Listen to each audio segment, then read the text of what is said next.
hasta un 100% los productos farmacéuticos, el precio de los productos farmacéuticos. Enseguida escuchamos a Trump, pero vamos a contarles también cómo está la situación en torno a Oriente Medio, con un Netanyahu que decía que aprueba este plan de Trump para Gaza, un presidente de Estados Unidos que cuenta con el respaldo de los líderes árabes. Se espera la liberación de todos los rehenes israelíes. El presidente de Estados Unidos también va a presidir una junta de paz transitoria. Netanyahu se disculpaba con el primer ministro de Qatar por el ataque aéreo israelí. Pendientes de la tensión en Oriente Medio, volvemos a mirar a la Casa Blanca, al despacho Oval, a este discurso, este anuncio histórico por parte de Donald Trump. El foco en las farmacéuticas, el foco puesto sobre todo en Pfizer después de sus anuncios la semana pasada de algunos medicamentos que estarían afectando, estarían aumentando el autismo. Vamos a escuchar ahora a Trump. Many years, decades, and it's not going on any longer. We're going to be paying the lowest price. Now we're going to be paying whatever the lowest price is. Favored nations. This will save American taxpayers and consumers hundreds of millions of dollars a year. I want to thank Pfizer CEO Albert Bourla, who is one of the most respected people in the industry and in business generally. I will say that, Albert, for joining us today. Along with Secretary, as you know, we've got a number of secretaries. Secretary is Lutnick behind me, I hope. Who's Lutnick? He's over here to the right. You can get over here. I'm looking for Lutnick. A great Secretary of Commerce. Good, I'm glad you're here. You would have been in trouble. Howard Lutnick, great. Secretary Robert F. Kennedy Jr., CMS Administrator. Mehmet Oz, Medicare Administrator. Chris Plum, and the FDA Commissioner Marty McCary, and I just want to thank them all. They've been working hard on many things. I think this is one of the biggest medical announcements that this office has ever made, because we're talking about price reductions, as you'll see in a couple of minutes, that are incredible. For many years, Americans have paid the highest prices anywhere in the world for prescription drugs. They paid far more, 10 times, 13 times, 15 times more than other countries for the exact same product. A major reason is that the American consumers have been subsidizing research and development costs for the entire planet. They put all of that on us, and yet they were the beneficiaries too. So it's being changed as of today. The United States had just 4% of the world's population and consumers, only 13% of all prescription drugs, yet pharmaceutical companies make 75% of their profits from the United States. So think of that. We have 4% of the market, 13% of prescription drugs, and yet, Albert, I didn't know you were that violent. I'm surprised you're here too. I'm getting better. No, he's doing the right thing. Thank you. And yet they make 75% of their profits from the American customers. So it's something. That's why I signed an executive order combating this practice, and we signed it very happily a little while ago. Today, Pfizer is committing, as will other drug companies as we go through the weeks. But Pfizer is truly one of the biggest in the world and one of the greatest in the world. Today, Pfizer is committing to offer all of their prescription medications to Medicaid, and it will be at the most favored nation's prices. It's going to have a huge impact on bringing Medicaid costs down like nothing else. I told you that in my first term, I was so proud of the fact that for the first time in 28 years, drug prices came down. And I had a news conference that I explained it was 1/10 of 1%, but it was down. And here we're talking about, in one case, over 1,000%. This is a critical step forward to our work and to improve healthcare, and hardworking, low-income Americans, especially low-income Americans, will be helped so greatly. In addition, Pfizer has agreed to provide some of their most popular current medications to all consumers at heavily discounted prices of anywhere between 50 and even 100%. And that's off the price. And in some cases, even more than that.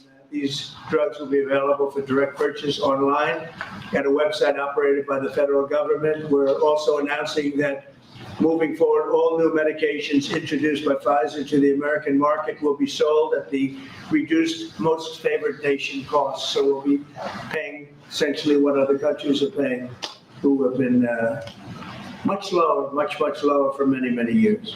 Furthermore, Pfizer will invest $70 billion to reshore domestic manufacturing facilities. In other words, they're going to bring a lot of their their facilities to make their drugs and make what they make, their product. They're going to make it in the United States. I appreciate that $70 billion investment and fund research and development right here in America. We're working with other major pharmaceutical companies to secure similar agreements. Everyone understands that the status quo where Americans pay more for drugs, prescription drugs, and they pay more than foreign countries who take advantage of us in many other ways, although not so many anymore. I think we've pretty well got that stopped, right? I think so. We've stopped that, but they took advantage of a lot of other precedents, that I can tell you. But we're making this pay to be very unacceptable, what they've done in the past. That's why my administration is also taking historic action to investigate the unfair and discriminatory trade practices of other countries that extort our pharmaceutical makers to shift costs onto the American consumer. They say, no, give us a price, a very low price, and just charge the American consumer, charge it to the U.S. The United States is done subsidizing the health care of the rest of the world. It's a big thing. I can't tell you how big this is. And I was all set to go on it first term, but then you had the COVID, and we had to focus on that. But I said, I want to get back here. So because you're talking about 14, 15, 1,600% reductions in some cases.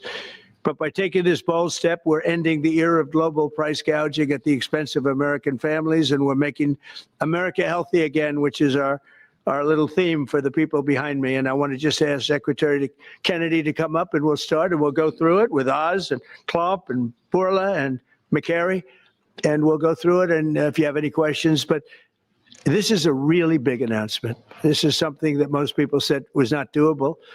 And other countries are going along because we told them that if you don't go along, they didn't have to go along. But if they didn't go along, we were going to put extra tariffs on those countries. And we were going to charge them the amount of money that they should be paying for the reduction in costs. So I think we had a pretty good negotiating position. So, Bobby, I'd like you to speak about this, and what a great job, and thank you very much. Mr. President.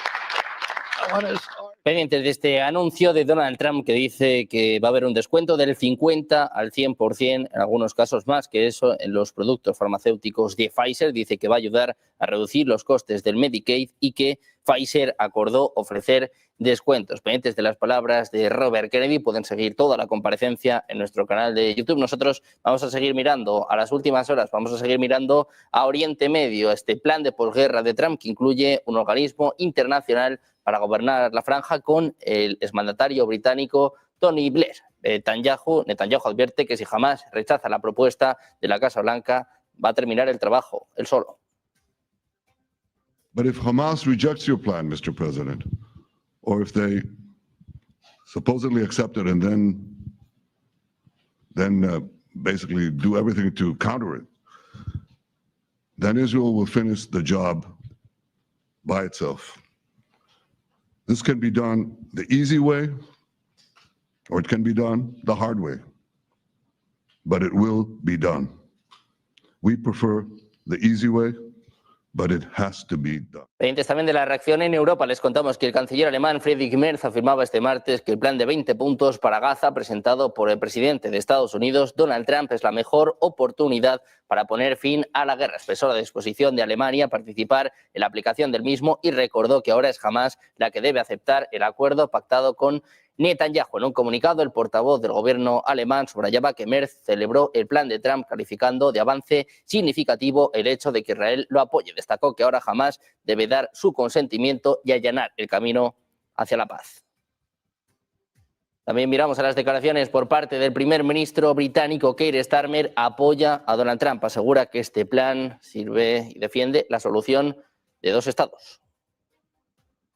In conference, I welcome the new US initiative to bring peace to the Middle East. I strongly support efforts to end the fighting, release every hostage, and urgently scale up aid into Gaza. All sides must now come together to bring this initiative into reality, because we must restart the hope of a two-state solution, a safe and secure Israel, alongside the long-promised Palestinian state, a state that this country now recognizes. También miramos a Rusia para contarles que el secretario de prensa del Kremlin, Dmitry Peskov, ha desestimado los llamamientos de la presidenta de la Comisión Europea, Ursula von der Leyen, para crear un muro de drones en el flanco oriental de la Unión Europea, insistiendo en que construir muros siempre es malo. Lo demuestra la historia. Este es el aviso de Peskov. Он, значит, заявил, что в случае проведения референдумов о воссоединении с Россией в Одессе и Николаеве местные жители приняли бы решение войти в состав Российской Федерации. Как бы вы прокомментировали? Безусловно, и в Одессе, и в Николаеве. Un Peskov que señalaba que es bastante triste que la política militarista y de confrontación de Ucrania pueda ahora materializarse en la construcción de nuevos muros de separación. Acusó a Ucrania de seguir una vía militarista en lugar de buscar el diálogo y crear garantías de seguridad. También hablaba hoy el ministro de Asuntos Exteriores ruso, Sergei Lavrov, ha comentado los informes en torno al supuesto permiso de atacar en el interior de Rusia concedido por Estados Unidos. También hablaba sobre los misiles Tomahawk para Ucrania. Este es el aviso de la... Such a daunting task. And, you know, even all of the negotiators, you see, I also want to thank Howard Lutnick. This would not have happened without him. But even all of the negotiators here and all the people on at HHS and at the White House team, all we could see was all the reasons that this couldn't happen. Everybody had tried. Nobody could make it happen. And it was President Trump alone who, with his doggedness, his persistence, he saw this clearly in a way that none of us other, in its most simplest terms. Why are we spending more on this country than any other country? Why are we spending 75% of the revenues that come to the pharmaceutical industry? We're doing all the research and everybody else is riding on our slipstream. And President Trump, I would say, harangued and harassed us to make this happen. I was getting calls at 11:30, 12 o'clock at night. Oh, are you asleep? And you got to get MFN done. And at one point, Dr. Oz told me I can't take the president's calls anymore. I have a lot of reasons. My wife has a lot of reasons to say to me about different things that happen in my life. Doesn't that give you anxiety? And I say, I don't get anxiety. This gave me anxiety. Oh, thank you, President Trump. It would not have happened without you. This is real leadership. It's somebody, a president who has a vision and makes that vision happen. And I can't think of any other president of the United States who could have done this in our history. I'm very grateful to you. This is an extraordinary benefit.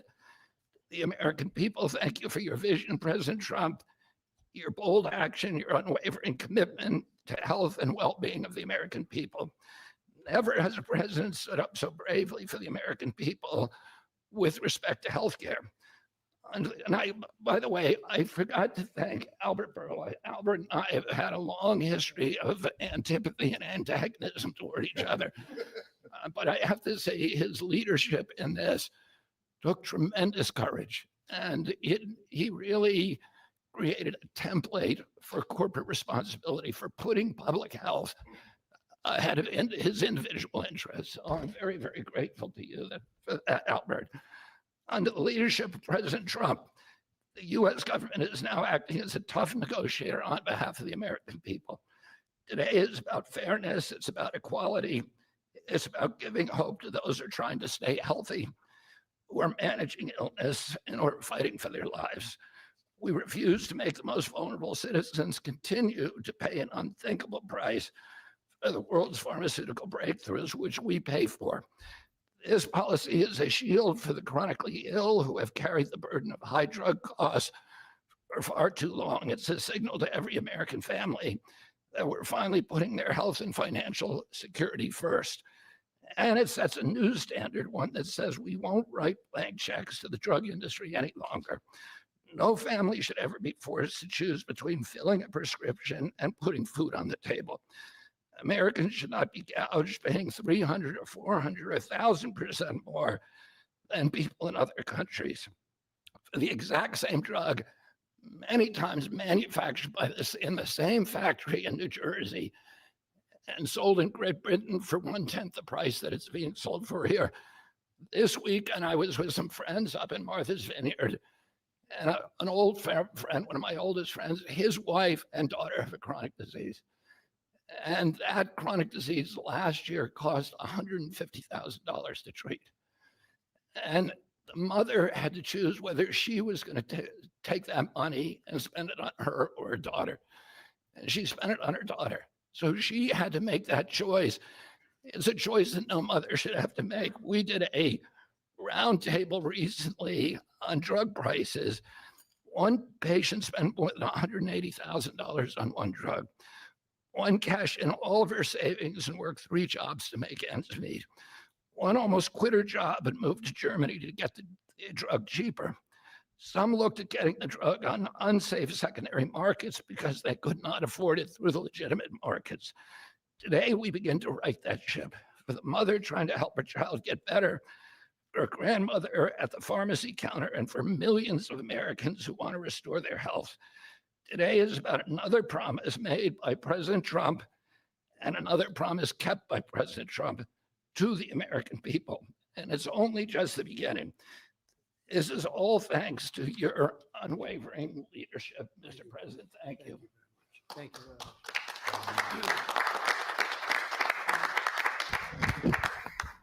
There is a fine line between vision and hallucination. People have to follow you for it to be a vision. And President Trump, you made a lot of people following you on an idea that most people thought was not possible, even remotely. And when we have that shared vision, and I'll speak to some of the people who are involved in this process because it was incredible effort that gives me great pride to serve in this administration. And the fact that it did not leak is also an issue of pride for us because these were tough challenges. And Albert Bourla looks very calm up here and cat-like, but he is ferocious when you get him in a negotiating room. This is true for all the pharmaceutical companies that we are negotiating with. And Secretary Kennedy, my son Oliver, who I told about this deal as I was walking over here, is a Republican. And you know what he said? Thank you for making us proud. Because it's not just a Democratic problem, it's a Republican problem. This has not happened before. And it took a crusader like President Trump, with the support of Secretary Kennedy, Secretary Lutnick, I see the vice presidents here as well, just unwavering, dogged pursuit of change. And now I have to admit that I know the president has me on speed dial. And most of the time when he would call me, as Secretary Kennedy alluded to, it was about MFN. And he always had reasons why we needed to go faster, why people were being hurt today, because we're allowing the kinds of pricing that had been tolerated for so many decades in America. The time of the day didn't matter, the day of the week didn't matter, and that's how the president was functioning. This was such an important part of what he saw as his legacy, which is why it brings such pride to all of us up here and many others to deliver it. And the laser focus that the president had on this, which he shared with me the day that I was nominated, that he nominated me for this position and has reminded me frequently since, made it a top priority for us as well at CMS. Now, to do this, you have to have tactics, not just vision, but tactics. And the first tactic the president shared was to introduce me to Albert Bourla.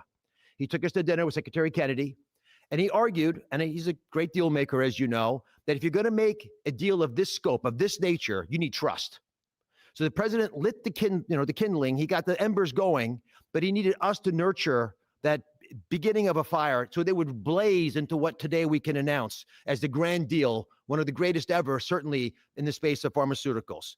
I gained to respect Albert, and I'll tell you why in particular. It was because he recognized the dangerous problems facing so many Americans, that they had to choose between taking medications prescribed by their doctor that could be life-saving or shopping at the grocery store, paying for their kids a fundamentally important need that would be squeezed out because they couldn't compromise on drugs, or often worse, they compromise on the drugs. 1/3 of all prescriptions are not filled in the pharmacy because of this. We talked through the winter. We talked through the spring. We talked through the summer, and we got nowhere. We stalled. The industry is powerful. They're important. They have smart people. There's no reason for them to give the numbers that the president is articulating today. And you see these numbers on the charts around us. These are massive wins for the American people. But the president in July demanded, after the executive order, that manufacturers make a firm commitment and to lower prices or else. And it sent shockwaves through the industry. It got the ball rolling again. Our talks with Albert heated up, but it wasn't until last week If you want an inside story, it wasn't until last week that we made a major breakthrough. And our hardworking team embarked on a remarkable story that I think books will be written about 24/7, nonstop, with industry, with Albert, with his great team at Pfizer. And with this partnership, we began to deal with the fundamental challenges we have, which is protecting medical advances for the future, while at the same time securing the prices Americans want today. We're going to continue to stimulate and strengthen innovation. That's what a great country does, and we are a great country with a great leader. We're going to protect the U.S. hegemony in R&D. We dominate the planet in discovering cures for illnesses. All those orphan ailments, all those remarkable advances, they come from research labs here with companies like Pfizer and other great ones in the pharmaceutical space. We're going to lead in the life sciences. We're going to lead in ideas, and we're going to make sure that we do all that while we're being fair to the American people, especially our most vulnerable. We're going to finally deliver on the fair drug prices that President Trump has been speaking about for 2 terms. We're going to celebrate this historic day, I predict, this historic day in the medical field for generations to come. The heroic negotiators that I do feel compelled to mention, and Secretary Kennedy kindly also mentioned their names. Some of them can't be in here because they're busy negotiating future deals. Inma Hernandez-Delso, John Brooks, who's a deputy administrator of mine, Theo Merkel, who is in the back and tall and hard to miss with DPC, and Corey Enslin with the same group, did a spectacular job, and Don Dempsey at OMB. Just wonderful human beings, worked tirelessly to get this done. We were able to secure this first MFN deal, and the president touched on this, but we have much more to come. You'll be hearing breaking news from the president for the rest of the fall. And Mr. President, these brilliant minds are here because of you. Now, I don't want to just pay homage to this. I want to actually speak this a little bit. The passion to protect the American people brings top-tier Americans into the government. We've created a powerful administration with the president's leadership, an administration of winners. People get things done. They see the generational opportunity to fix the biggest problems our nation faces. And the person who led this negotiation, Chris Klump, embodies this seal. Now, Chris Klump came to visit Secretary Kennedy and I the very first day we were looking for staff to try to bring in the government. And neither of us really had an idea of how challenging this might be. And he came to the interview, and we knew that he had built a business that was worth several $100 million. And the secretary, very poker-faced as he tends to be, looked at him and said, "Are you willing to give it all up and move your family to Washington?" A young family, 4 young children, beautiful wife. "Are you willing to come across the country and serve our nation, serve this president to ensure vital programs like Medicare, which he runs, will keep our seniors healthy for years to come?" He gave it all up, like so many have in this administration, passionate to follow the president's lead and serve under Secretary Kennedy. And for those of you at home who are watching, and I hope there are quite a few, I think this shows just how cool a place it is to work, is in this government. And I take great pride in handing the ball to Chris. Chris, tell the American people what they have won, thanks to your passionate ability to deliver on President Trump's promise. Thanks very much.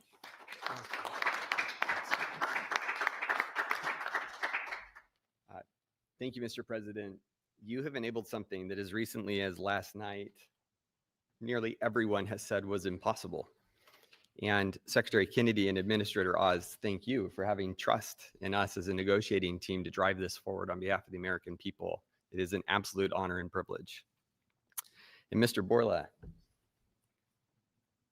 to you and to the team at Pfizer, you have taken a step that I think few appreciate, requires a level of courage to change something that for decades administrations have tried. And there was no incentive rationally for you to do, and yet you've done it because you recognize the opportunity to align your economic interest with the social interest of the American people, and we are grateful. Today is historic, as has been discussed. This is a major win in the battle for affordable healthcare and affordable drugs. As the president said, on average, we pay nearly 3 times what the rest of the wealthy world pays for branded pharmaceuticals. And yet we drive more than 50% of global R&D, 50% of revenues, nearly 70% of profits. It's unjust. It's morally unjust. And when this happens, we stifle innovation and we limit access for the most vulnerable people across the planet and in America who need these medications. And so the president directed us to make deals. That's what he does, and it's what we do.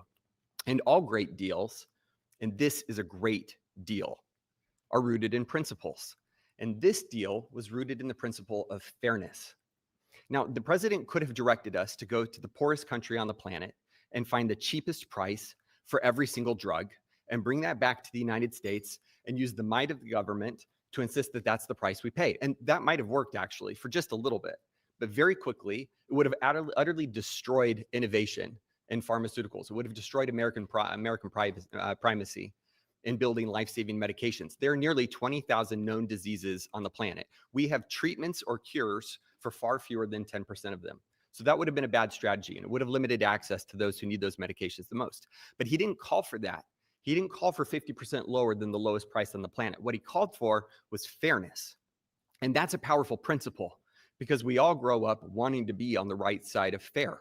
And it allowed us to do what has not been done before, which is to call on manufacturers and ask them to be fair, and allows us to go to countries and ask them to pay their fair share in the battle against global disease. And that is the unlock for this great deal. Now, it's my privilege to talk just for a few minutes about the details of the deal. First, let's start with the definition of MFN. What do we mean by that? This is not made up list prices that have often been quoted in prior administrations, stuffed with fees and rebates. We're talking about we start at net prices, after fees, after rebates, the prices people actually pay here, the prices people actually pay in other wealthy countries. We then index to a basket of countries, wealthy countries across the world. And we go drug by drug and we look for the lowest price. And that becomes the starting point for what an MFN price is in the United States. And then we've built this principles of fairness on 5 key pillars, as we've talked about. Number 1, as has been discussed, direct access for patients at Trump RX, which is a site soon to be launched, available often at full MFN and always at lower prices than currently available. This is bypassing middlemen. It increases transparency. In many instances, prices are 80% lower than they are today. No more Canadian detours to purchase drugs more inexpensively at our neighbor. You do it from home. You do it a click. This is American ingenuity outsmarting the system. Number 2, the president was very clear to us and directed us to ensure that we secured the lowest prices for the most vulnerable Americans, those who are served by Medicaid. So we focused there first. So Pfizer will be putting virtually all of its portfolio of drugs at MFN prices available to Medicaid in the near future. This safeguards the program. This ensures that this program lives as a lifeline without undue burden on the taxpayer for those who need it most, for our vulnerable Americans whom we are charged morally to care for. The third principle is about future-proofing fairness. This is the idea that Pfizer has committed, as are other manufacturers, that they will not launch a new drug for commercial, Medicare, Medicaid, or cash pay markets at a price that is higher than the other wealthy world. Now, they are free to price their drugs wherever they want. These are not price caps. These are not price controls. They can price however they'd like.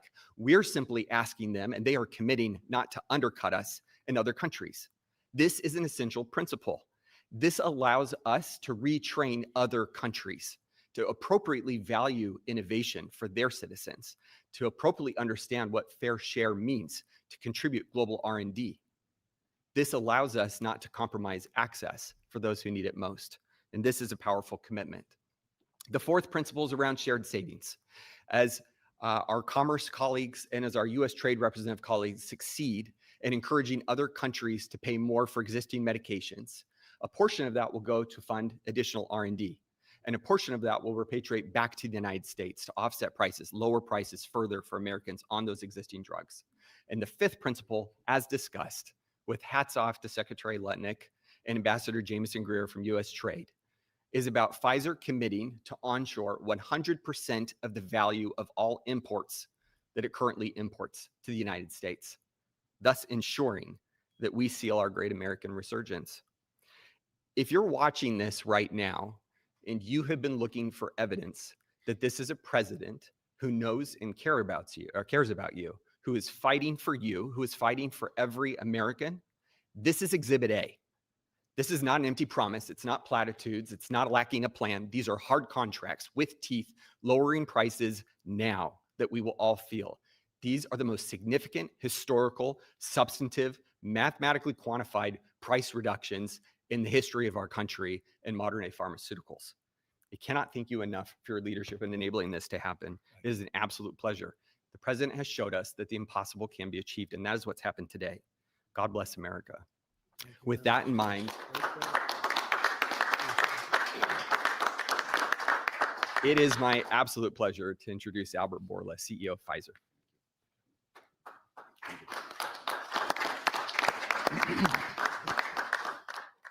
Mr. President, what, what an honor to be here today in this office to announce a landmark agreement. I think it's an historic day. Is this the coolest office? He has a beautiful office, but the Oval is the coolest, right? What do you think?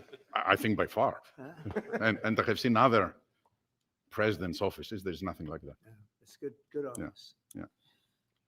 So it's an historic day because I think today we are turning the tide and we are reversing an unfair situation. For years, other rich nations refused to pay the fair share for the medical innovation. And as a result, Americans had to assume disproportional cost on their shoulders. This situation, we all knew, is not sustainable. This situation is a situation that many wanted to change, but no one could. This is changing today with this agreement.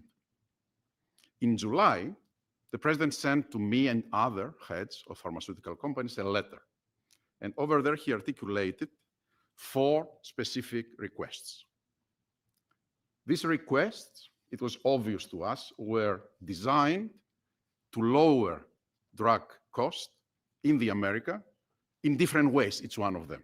And altogether, holistically, to have synergistic effect in the impact that that will have in the US healthcare cost and patients. With this deal that we signed today, we satisfied all 4 of President's requests, all 4. The big winner of this deal clearly will be the American patient. There is no doubt about it. They are the ones that will see significant impact in their ability to buy medicines. But I would argue that it is not the only winner. I think who else is a winner here? It is American innovation and American economy. In our industry, we had 2 major overhangs that have substantially reduced our valuations and create concerns for us in our ability to invest. We are addressing both of them right now, and I will speak about them. The first one was the uncertainty of tariffs. Because President is absolutely right. Tariffs is the most powerful tool to motivate behaviors, Mr. President, and clearly motivated ours, right? So by this agreement that we did, we commit to onshore the production of our medicines that are consumed in the US and are made outside the US. And for that, we are ready to unleash our investment portfolio in this country. And the president graciously gave us a 3-year grace period that we will not be subject to the 232 tariffs, as long as, of course, we move the products here. That's one. The second overhang in our industry was this uncertainty. What will happen with the framework of pricing in the country? Because this uncertainty, it was what was holding people from investing in the pharmaceutical industry, which resulted in significant reduction of our multiples. Actually, our multiples are at historical low. Well, now we have clarity about what is the framework for the US pricing. Read the letter of President Trump, read the 4 points, and this is the framework. And we will abide to that. And going forward, this is how things will be priced in the US and abroad. We are ready to invest, as the president also mentioned, $70 billion in the next few years from Pfizer in manufacturing and research in America alone. I really think this is an historical moment because also I can put that behind us and focus on the things that I want to spend my time, cancer treatments, to bring better obesity medicines, to bring better vaccines, to bring things that people value. And thank you for allowing us to do that. I want to thank Secretary Kennedy. I want to thank Secretary Latnik. Your leadership helped us to pull that together. You are the masterminds of everything. And without the brilliant way that you designed the whole thing, we wouldn't be able to make it happen. But you were even more brilliant because you had someone in your team that he was the driving force behind everything. And I don't have words to thank you for your integrity. And it is what you have said. We created trust from day one. And that was the most important thing that allowed us to be able to pull very difficult negotiations. Of course, also I want to thank the US trade representative, who is also heavily engaged. And he's probably the first trade representative that I have seen that cares about our industry and cares to do something about unfair situations out there, but more than anyone else. Mr. President, I want to thank you for your leadership and frankly for your friendship. Thank you. Albert, thank you very much. Great job. Great job. Thank you, Mr. President. The growth of drug spending, that is the increase in drug pricing, is the fastest and biggest increasing area of healthcare spending. So today's announcement has incredible implications for healthcare spending in the United States. And today marks the beginning of the end of the Great American Ripoff. And it also marks the beginning and the end of a great American tragedy, something I've seen as a physician at the bedside.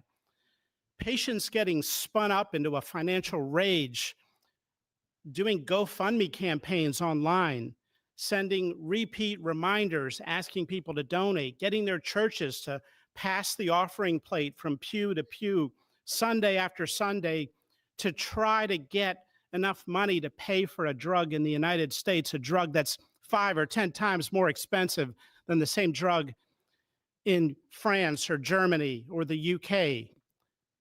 People get spun up and it's a tragedy. Having cancer is hard enough. Getting spun up into a financial rage in order to try to get the money to pay for treatment makes it so much harder. 37% of people who go through cancer care say in the end that the financial toxicity makes them want to avoid or delay care in the future. That is, they're done with it. They're done with the system. That's how toxic financial toxicity can be. And for what? For what? So the US can finance the R&D of the world? Well, that ends today, thanks to President Trump. So we want to see R&D. We want to see American pharmaceutical companies thrive. We want to see pharmaceutical companies that do business and manufacture in the United States thrive. At the FDA, we're doing our part. If you're going to equalize your price to that of other wealthy countries, we're not talking about Zimbabwe. We're talking about Germany, France, UK, Japan, other wealthy countries, the OECD countries. If you equalize your price, then we're going to put your future applications at the front of the line. A voucher to get a review in weeks has a market street value of about $500 million because every day is money when it comes to getting a drug approved. And so if you meet one of the president's national priorities stated very clearly, moving manufacturing to the United States, meeting a large unmet public health need, or equalizing your prices. We're the largest purchasers of drugs. We deserve the best prices. And so we're going to do our part. And if a generic company makes their drug in the United States, that application is going to move to the front of the line as well. And if you're going to build a plant in the United States, our FDA inspectors will walk through that plant during the construction phase, something never done before, so that it's ready on day one. So thank you, Mr. President, for your leadership. They said it couldn't be done, and here we are. Thank you. Chris, you may want to go up and just show one of the boards about how quickly the prices come down. And these are small examples. We're going to have it over 1,000% in some cases. You'll see that during the week. But we just picked out 4 at random, and you see the kind of numbers. Bobby and maybe Albert, good. Totally clear, these are not the only 4 examples. And as the President mentioned, this is not the only agreement. It is the first. It's a historic agreement. There are many to come, and we're excited to talk about them. And that means hundreds and hundreds of drugs. We are not exaggerating when we talk about reductions of up to 80%. We give you 4 examples here. One for dermatitis. The new price, adenafin, results in 80% reduction to what's available today. London postmenopausal osteoporosis, 85%. Migraines that affect so many Americans, 50% reductions. Rheumatoid arthritis, something my own mother struggled with, 40% reductions. This is about access. This is about ensuring that Americans have access to life-saving medications. These are real prices. These are net prices. They're not made up. They're not funny numbers. Thank you very much. Great job you've done. Everybody here has been incredible. We've been standing here talking about the Make America Healthy Again a lot lately, and I think our meeting the other day was excellent on a thing called Tylenol. That was a very important meeting. I think that was a very important meeting. And this, in terms of pricing, it's going to be great for Medicare, Medicaid, Social Security. It's going to be great for everything because your medicine costs are coming way down. We have some examples that I think we'll be able to show you next week of over 1,000% in some cases, where a pill that cost $10 in London was costing $130 in New York and various other places within the United States. And the same thing with Canada. People would go to Canada, they go to Mexico, they'd go to other places to buy drugs. They don't have to do that anymore. So we have favored nations. So that's what we have. And it's one of the biggest days I think anybody will ever have. We're talking about massive numbers, and the numbers are going to get even better with a little time. And I will say, Albert, I think that the drug companies are going to be the same. You're going to, the world, we're really competing against the world. So they have more people. So we'll come down a lot and the world's going to go up a little bit. And the end result is you're going to, I think, do the same business pretty much. Maybe you'll figure a way to do more business, I think, knowing you. But I think the drug companies, we're going to come down a lot. The U.S. will come down a lot. But the world, many more people, is going to go up a little bit. And it equalized. And it's a great tribute. And I want to thank everybody up here. JD, thank you for all of your help too. And Howard, great. Really great job. Thank you all very much. Do you have any questions? How about we focus on this? It's so big. Let's focus on this. Mr. President, please give us a timeline. Yeah, Mr. President, first of all, this kind of goes along with your America First campaign promises, lowering healthcare costs. On a day that it seems like we're going into a government shutdown led by Democrats on the premise of providing health benefits to illegals, this seems to, your move here is a stark contrast to that. Could the same principles that you did today apply to health insurance to maybe lower the cost of health insurance? Many Americans are kind of struggling. We're working on just that, little different group, but we're working on just that. It could, I don't know to this extent. We have a pill, one pill in particular, we're going to show you next week. It sells for $10 in other countries and $137 in the US. And that's coming down now to probably $15 or $18. They'll go up to 18. I think that's pretty much right, Albert.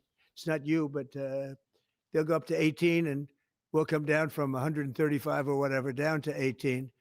I mean, that's a massive number. Remember, I was the one that held a news conference because I lowered drug prices by 1/4%. I think it was 1/8 of 1%, but it was the only one in 28 years that brought drug prices down for the year. But it was a very small number. Now we're talking about, you're going to see one over 1,000%. Look at these numbers. So, and this has a big impact, even on the discussion that we'll have with Chuck Schumer, who was here yesterday, along with a very nice gentleman who I didn't really know. You know who I'm talking about. The two of them came and we had a good discussion, and we're going to see what happens. We're going to see what happens. But this has a huge impact on that because these numbers are going to bring Medicaid. We talk about Obamacare. Obamacare is a failure. Obamacare is not good. It's there, but relative to other healthcare programs, it's in the lower 20%. It's not good. And I asked the Democrat representatives, what do you think about coming up with a better healthcare? This actually allows you to do that because the cost of prescription medicine is a big, I guess, a very big, more than 50% the cost of what we're talking about. So we might be able to do something like that. This is one of the biggest news conference from a medical standpoint that I think has ever been had by any administration. Yeah, please. I'm curious, where are the other companies other than Pfizer? Are you expecting them to come later? They're all with us. And I was honored to have Albert be the first. He's done a fantastic job with, as you know, with the COVID. He did a fantastic job with a lot of things. He's a leader, and Pfizer is right at the top. You know, it's there. Eli Lilly has been fantastic also, your friend, my friend. And they're all coming in over the next week. We're making deals with all of them. And I said, if we don't make a deal, then we're going to tariff them an extra 5, 6, 7, 8%, whatever the difference is, and we'll take it that way. So we took away the advantage by the fact that we have tariffs. We took away the advantage that they would have of just saying no, and we couldn't do anything about it. If they do that, what we do is we'd put a tariff on them of an equivalent amount, and we take it that way. And nobody wants to play that game. So they're going to be, they're all going to be good. We didn't have to mention that to Albert. Well, maybe I whispered it to him very slightly, you know. We had to give ourselves a little bit of an advantage. But no, but the tariffs played a big role because they know that's what's going to happen. President Trump. You mentioned the exemption of the 232s, but can you share a timeline for when we can expect the results of that 232 investigation? Let Howard answer that question, please. Sure. So while we're negotiating with these companies, we're going to let them play out and finish these negotiations because they are the most important thing to the American people. So we are standing by, helping and working with them. But the driver of the 232 outcomes is our HHS team because, I mean, look what they've accomplished today. So we are on their side helping them, but that is the model that's going to drive. And you have to understand, Albert's spending $70 billion that he wouldn't be spending because of the tariffs, let's say, and other reasons. I think he liked the winner of November 5th, in all fairness, but because of the tariffs. And that wouldn't happen. He's not going to pay any tariffs because when he moves here, there are no tariffs. So he won't be paying tariffs. That's the beauty of it. If you move here, there are no tariffs. And we have over $17 trillion, Albert. You believe these numbers? So Biden had less than $1 trillion for 4 years. We have over 17 trillion for essentially 8 months. Pretty amazing. When will prices come down, Mr. President? When can Immediately. They're going to start coming down. Drug prices? Well, they'll be starting immediately. Yeah. President, can you speak to what impact you think this reduction in drug prices will have on midterms coming up? I think it's going to have a huge. I said, if we can pull this off before midterms, I've wanted to do it from the beginning, from my first day in first term. And we were doing so well. We had the greatest economy we've ever had. Everything was good. And then we're ready to do this, which is complex and big. It's a big change. But what happened is COVID came and we focused on COVID. We focused on COVID very hard with Albert, with the other companies, with everybody. Regeneron was a great thing. You know, we did a lot of therapeutics that were fantastic. And so we focused on that. And I said, if I pull this off again, the first thing I'm going to do, and you know, we've been working on this for 8 months. It's a very big deal. This is a big shock to the system. But it's not as much as I said. They're going to go up. The world is going to go up a little bit. We're going to come down a lot. But now it's fair. We're going to be paying the same thing. Yeah, please. Trump, in your first term, when you cut the price of insulin, Biden later came in, he tried to steal credit for that. Do you worry that the Democrats are going to try to steal credit for these historic cuts? I really appreciate your question because I did. I cut the price of insulin down to $35. And the problem is with many of these things, in this case, it's going to be pretty quick, but oftentimes you'll do something medically because of the process, and it won't be seen for 2 or 3 years. That happened also with, I could say 4 different things, but just if you talk about insulin. So it was 200, 300, 500, and you couldn't get it. And I got it down to 35. And I said, I hope I win the next election because otherwise whoever wins is going to take credit for it. Well, what happened is we did win the election. We did great. But unfortunately, it didn't work out that way from a practical standpoint. And Biden, when I saw him get up and take credit for the $35 and even less insulin, that was 1,000% lower than what it was just previous. Boy, I tell you, I didn't like it. I didn't like it. So I did the best I could to let him know we did it because we want to be given credit. But we are the ones that got insulin down to that number. And you're right. They tried to take credit for it. They had nothing to do. In fact, they didn't even know what happened. All of a sudden, the insulin price kicked in at $35. And they asked Biden about it. He had no idea what the hell they were talking about. But after they explained, and they didn't really explain to him because he was not capable really of understanding it. But when they went out and talked about it, they acted like it was a great feat but it had nothing to do with him. And it continues, and we'll get it down even further. But insulin was, people weren't taking it, I would imagine. They couldn't take it. God bless you, Bobby. I hope I didn't catch COVID just there. Don't you have Paxlovid? What is it? Pax. He's got Paxlovid. Give me a Paxlovid immediately. While Nancy Pelosi is ignoring what you're doing for the American people, she's going after your administration for cutting taxpayer-funded healthcare for illegal aliens. Last night, Nancy Pelosi, she went on NBC last night, dropped a bunch of F-bombs, told Republicans to go F themselves. Has she lost her mind? We have done an unbelievable job medically. Just this, if you did nothing else, we've done a lot like the insulin, but just this, nobody can ever catch this. This is the biggest price reduction times, maybe 10 times, 15 times than has ever been given before. And this is going to have a huge impact. You know, as I said, Obamacare is not a good thing. It's been bad. And I'd like to make it better. I told them, I spoke to a lot of people, a lot of Democrats recently. I said, why don't we change it? We can make Obamacare much better. We could come up with a new system that would be much better, less expensive for the people and better. This is maybe the biggest breakthrough because, you know, when you're talking about the prescription drugs, that's a big part of it. So we're going to look, this is prescription, but we're going to be looking at that. We could come up and through this whole thing, you know, because I don't know, we'll probably have a shutdown because one of the things they want to do is they want to give incredible Medicare, the Cadillac Medicare to illegal immigrants. And what that does is it keeps them coming into our country, and like they do in California. And no country can afford that. No country.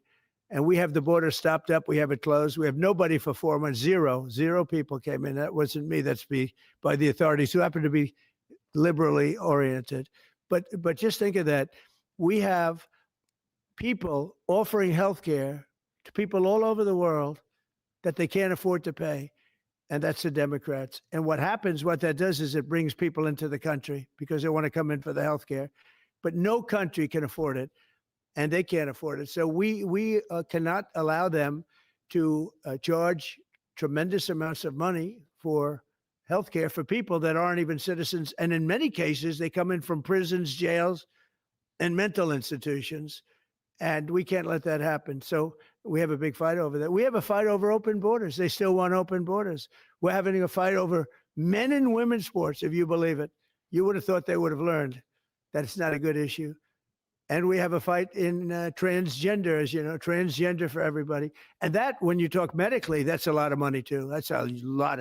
Those operations are bad. So those things are also being discussed right now. I mean, can you imagine we're actually talking about open borders, and we now have a great border and we have a great country. Our country was dead 1 year ago. Now we have the hottest country anywhere in the world. Big difference. Yeah. What do you say about the state of the Democrat Party when they have a 33% favorability rating on average in recent months, and they're willing to shut down the government over healthcare? They are shutting it down. We're not shutting it down. We don't want it to shut down because we have the greatest period of time ever. I told you, we have $17 trillion being invested. So the last person that wants it shut down is us. Now, with that being said, we can do things during the shutdown that are irreversible, that are bad for them and irreversible by them, like cutting vast numbers of people out, cutting things that they like, cutting programs that they like. And you all know Russell Vought. He's become very popular recently because he can trim the budget to a level that you couldn't do any other way. So they're taking a risk by having a shutdown because of the shutdown, we can do things medically and other ways, including benefits. We can cut large numbers of people out. We don't want to do that, but we don't want fraud, waste, and abuse. And, you know, we're cutting that. But they want to have illegal aliens come into our country and get massive health care at the cost to everybody else. And we don't have it. And that's, I would say, the number one reason that they want to strike is to get illegal immigrants health care. And, you know, Gavin Newsom wants that too in California, and it's destroying California. We can't have that. We're not going to let it happen. Do you have a plan for dealing with drug companies that are responding to MFN only by raising prices overseas as opposed to lowering prices in the US? No, they're responding. I understand that question very well, but they're responding by lowering prices. They're helped by lowering prices. You know, there's a price at which they can't sell, and they're helped by lowering prices. In the case of Albert and in the case of Eli Lilly, the fact is our prices are coming down massively. You see, that's just a few of the basics, but they're coming down much more than that with many drugs, and over 1,000%. Think of that, over 1,000% reduction. And we'll show you that next week because we have some of them on the board next week where you have over 1,000% price reduction. Now, what's going to happen is you're going to have the market will kick in. This way, the market kicks in. The other way, it was just basically, it was just a form of control. You were stifling the market. Yeah. At this point, is a shutdown inevitable? And how would you describe the negotiations with Democrats yesterday? Are more meetings scheduled? So nothing is inevitable, but I would say it's probably likely because they want to give healthcare to illegal immigrants, which will destroy healthcare for everybody else in our country. And I didn't see them bend even a little bit when I said we can't do that. Okay? Can I ask a question of Dr. Oz, Administrator? Yes. If there is no deal reached on the Obamacare subsidies with the Democrats, is there anything that CMS can do to lower those, to mitigate the increases of those Obamacare subsidies? Not really, but we have time. We have time till the end of the year to make the changes. I know the president is evaluating, but we should have a clean continuing resolution, get past this budget process as it has happened so many times, and allow the president and leadership some freedom to be able to put some good ideas in front of the legislative bodies. Undocumented immigrants. We actually do have time for that. Not eligible for the healthcare subsidies that Democrats are demanding. So can you clarify, what are you talking about when you say Democrats want to protect their health care? So when an illegal person comes in, a person who came into our country illegally, therefore breaking the law, and look, we all have big hearts. I have a bigger heart than you do. They're all breaking the law, and they're coming into our country. And we just, as a country, cannot afford to take care of millions of people who have broken the law coming in. We want them to come into our country, but we want them to come in legally. Now we have a strong border, very strong border, thanks to Christie and Tom Homan and the whole group. They've done an amazing job at the border. I mean, we had a border that was reckless. We had a border that was a disaster. They were coming in by the millions. I say 25 million people. You're saying less, but I say 25 million people came in illegally. And no system can take care of the health care of all of those people that came in. Now, a lot of them have gone out. We have over 11,000 murderers. We got many of them out. Many of those people have been taken out of the country, brought back to where they came from. In some cases, put in prison because they're so dangerous. We don't want to take them out. We have to watch them. We don't want them coming back. But if you look at what's happened in Washington, D.C. right now, it is such a place. I just drove through it, and it's clean and nice and beautiful. And people are walking around, and they're not afraid of being mugged. We haven't had murders. We haven't had anything happen in a long time. It took us 12 days to make it very good. It took us 20 days to make it beautiful. And now we're going to Memphis. But I think we should always keep a presence here, because if we don't keep a presence, it's going to come back never like it was, because we got rid of 1,700 career criminals. You know what that is? One career criminal can give you a lousy reputation for danger because they commit many crimes a day in some cases. But Washington, D.C. is an unbelievable example of what can happen. And now we're going, as you know, to Memphis, which was very similar to Washington, very dangerous. And we're there, and we're working along very well with the governor, the mayor.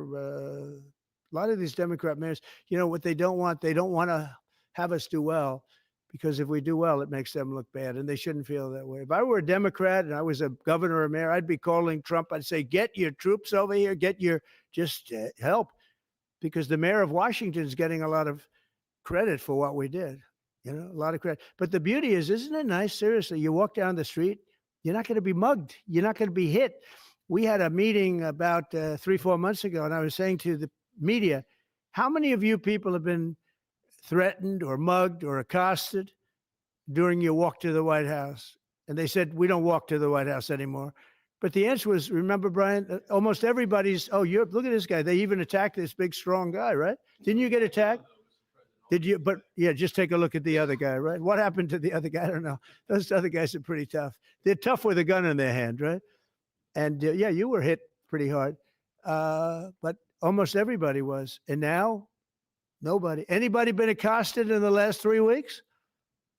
If I would have said that 6 months ago, half the hands would have been raised out. No, we have a very safe city now. The country's going to be safe. We're doing one at a time, and we'll be going to Chicago. I told you this, sir. Union Pacific, head of the railroad. He knows this country very well. Started off as a very low-rung employee of the Union Pacific. He's now chairman. He came to me and he said, sir, save Chicago. It's a great city. It's going down fast. They had 11 people killed over the last couple of weeks. 11 people killed, 48 shot. That's not a city. It's a war zone. There's no city in the world like that. And then we have to listen to this Pritzker get up. I know him well. They threw him out of his business, and the family threw him out of the business because he's a loser. But we have to listen to Pritzker get up. He should call me and say, get the troops in. You ever hear that? 11 people over a week and a half killed. And I think it's 48, when you add it up, 48 people shot. And then I have to listen to a governor say how nice it is. It's a wonderful experience. Now, what is a wonderful experience is D.C. People are eating in the restaurants. They just opened 2 new restaurants, which hasn't worked in years. And we had it pretty good 4 years ago. We were just getting ready to do this, but we did it right. And, you know, we have a big victory in the Supreme Court. It's called merit. And so that includes the military. Our soldiers, did you see what they look like? These guys, they look like serious soldiers. They weren't playing games. And they went in there and they did a fantastic job. And Washington, D.C. is now a beautiful, safe city. The restaurants are thriving. The people are walking down the street holding their husband or their boyfriend's hand, and they're not worried about being raped or mugged or shot at. And it's been an amazing thing. And we'll do that in every city. We'll do them sort of one at a time. We'll do a couple at a time. And we have a tremendous force because, as you know, in recruitment numbers, when we put out 2 years ago, when Biden would put out recruitment, nobody would join. Nobody wanted to be in the military. Nobody wanted to be police. It was just announced this morning. You probably saw my speech over with the military, with the generals, admirals, record numbers of people signing up for the Navy, the Army, Air Force, Marines, Coast Guard, Space Force. I love Space Force. That was my baby. But we have record numbers of people signing up, and that includes police department, fire department. So, you know, it's been an amazing thing. Well, we're going to have another meeting next week on this. We have another great company coming in, similar kind of numbers. But we're going to show you some 1,000% drops in prices. There has never been anything like this in the history of medicine, and it's an honor. And Albert, I want to thank you, and I want to thank everybody behind me because you are a great team. We have a great team. Everybody says you have a great cabinet. It's a great team. So thank you, Bobby. Thank you very much. Thank you, everybody.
So he is now on the Fed. I'm going to call him in a few minutes from the helicopter.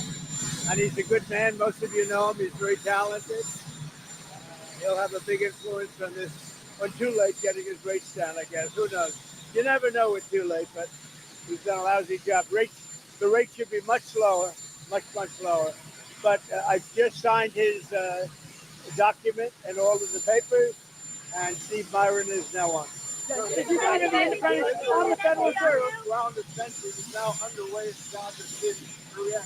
Well, we're going to see what happens because I hear Hamas is trying to use the old human shield deal, and if they do that, they're going to be in big trouble.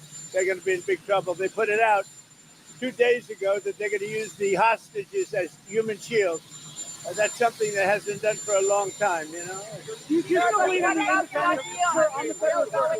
Let me tell you, if they do that, they're in big trouble. Sir, on the Federal Reserve, who do you believe the Federal Reserve is an independent body? What do you think about the independence? Oh, it should be, but I think they should listen to smart people like me. I think I have a better instinct than him. If you look, all the economists got it wrong. I got it right along with one other people out of 100. So they should listen to people that are smart. Nothing wrong with that. But they have to make their own choice. But they should listen. No, I didn't. What about the idea of Israel beginning this ground offensive in Gaza City?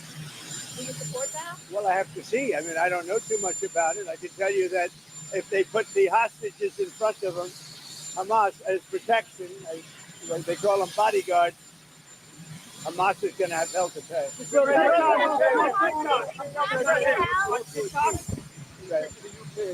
You accepted the UK today. What do you hope to achieve? Well, my relationship is very good with the UK, and Charles, as you know, who's now king, is my friend. And it's the first time this has ever happened where somebody was honored twice, so it's a great honor.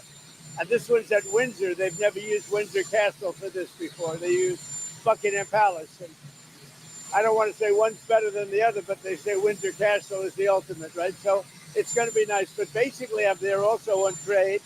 They want to see if they can refine the trade deal a little bit. We made a deal, and it's a great deal. And I'm into helping them. Our country is doing very well. We've never done this well. We're having trillions of dollars coming because of the tariffs. They'd like to see if they could get a little bit better deal. So we'll talk to them. But primarily it's to be with Prince Charles and Camilla. They're friends of mine for a long time, long before he was king. And it's an honor to have him as king. And, you know, I think he represents the country so well. I've watched. He's such an elegant gentleman, and he represents the country so well. Actor Robert Redford passed away today. Did you hear about he that? did? Wow. Apparently in his sleep at his home. Well, that's a good way to go, I guess. But I'll tell you, Robert Redford was great. He had a series of years that there was nobody better. This just happened, I guess. Yeah. Wow. Yeah. He died at his home in Utah in his sleep. Yeah. And what movie would you say you liked the best in? Well, you have a lot of them. Honestly, I'd say he made 7 or 8 great movies. They were really great. There was a period of time when he was the hottest. I thought he was great. On TikTok, well, TikTok went dark. Are you going to delay the TikTok ban? Well, we have a deal on TikTok. I've reached a deal with China. I'm going to speak to President Xi on Friday to confirm everything up. We made a very good trade deal, and I hope good for both countries, but a very different deal than they've made in the past. What companies are going We'll be announcing that. We have a group of very big companies that want to buy it. And, you know, the kids wanted it so badly. I had parents calling me up. They don't want it for themselves. They want it for their kids. They say, if I don't get it done, they're in big trouble with their kids. And I think it's great. I hate to see value like that thrown out the window. So on auto executives, you know, you're talking about tens of billions of dollars. But some auto executives are concerned that compromising the 15% for auto tariffs coming in hurts American automakers. What do you say to Well, I haven't compromised anything. Where did I compromise? Going down to 15% from 25%. Going down to 15%. From 25. We charge well. And where did the 25 come from? It came from there. Mr. President, You tell me. Just so you know, they paid nothing for years. Now they're paying 15%. And some things can pay more, like chips could pay more. Pharmaceuticals could pay more. You know, there's a bigger margin. With a car, you have to make 15% before you make a profit. pretty tough. So don't forget, European Union is paying our country because of tariffs $950 billion. Think of that. We're talking about a year. $950 billion. Japan is paying us $650 billion. These are countries that paid us nothing until I came along.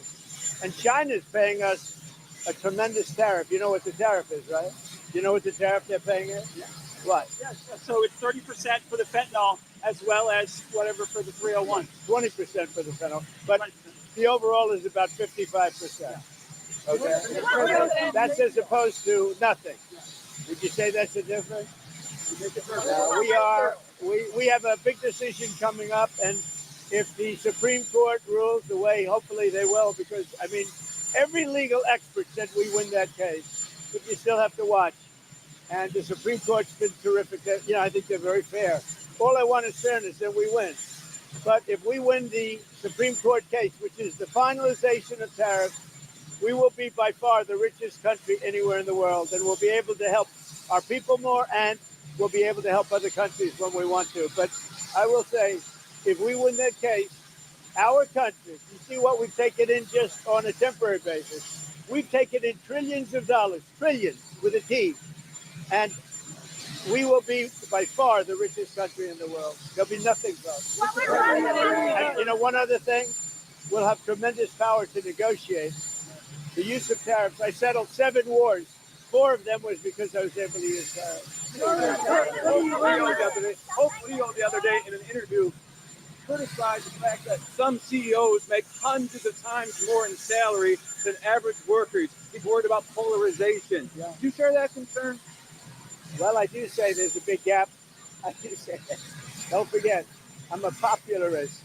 There's a big gap. Mr. President, it's been a month since your meeting with Vladimir Putin in Alaska. A month on, do you think that meeting accomplished what you hoped? Yeah, it accomplished a lot, but it takes 2 to tango also. Those are 2 people, Zelensky and Putin, that hate each other. And it looks like I have to sit in the room with them because they can't sit in the room together. There's great hatred there. But no, that meeting accomplished a lot. President, you don't have complete confidence in Kash Patel, and what are you hoping comes from his testimony on the Hill today? Well, first of all, I think that Pam Bondi has done an unbelievable job, and everybody agrees with that. And Kash, if you take a look at what he did with respect to this horrible person that he just captured. He did it in 2 days. It took other similar cases 4 days, 5 days, 4 years. If you look at certain shooters, now I have confidence in everybody in the administration. My administration, and a lot of people are saying it, not just me. It's so far the best administration ever formed. You look at our financial people. Our country is making a fortune. We have to keep tariffs because our country has become successful because of tariffs. We have the case in the Supreme Court. That's a very vital case for the success of our country. It's very vital to negotiate with other countries. And remember, other countries charge us tariffs. That's a very, very big case. And if we win that case, our country will be by far the richest country anywhere in the world. And then we can help our people. We'll get rid of debt. We'll get rid of everything. We can help our people. And we can even help other countries where they need it. Mr. President, narcotics in Venezuela. President Maduro in Venezuela says that he's getting ready to invade his country. What is his message to him? Well, I would say this right away. Stop sending Tren de Aragua into the United States. Stop sending drugs into the United States. We knocked off actually 3 boats, not 2, but you saw 2. And the problem is there are very few boats out in the water. There are not a lot of boats out in the water. I can't imagine why. Not even fishing boats. There's nobody. Nobody wants to go take a fish. So it's one of those things. But I would say to him very strongly, stop sending people from your prisons into our country. They're sending their prisoners. They've done that already. So the numbers just came out. Another month with 0 people getting into our country. And these are figures, John, with people like you that would like me to do badly. Nobody has ever done on the border like I've done. Mr. President, what will you tell President Zelensky if you meet with him in New York? Well, he's going to have to get going and make a deal. He's going to have to make a deal. Zelensky's going to have to make a deal. And Europe has to stop buying oil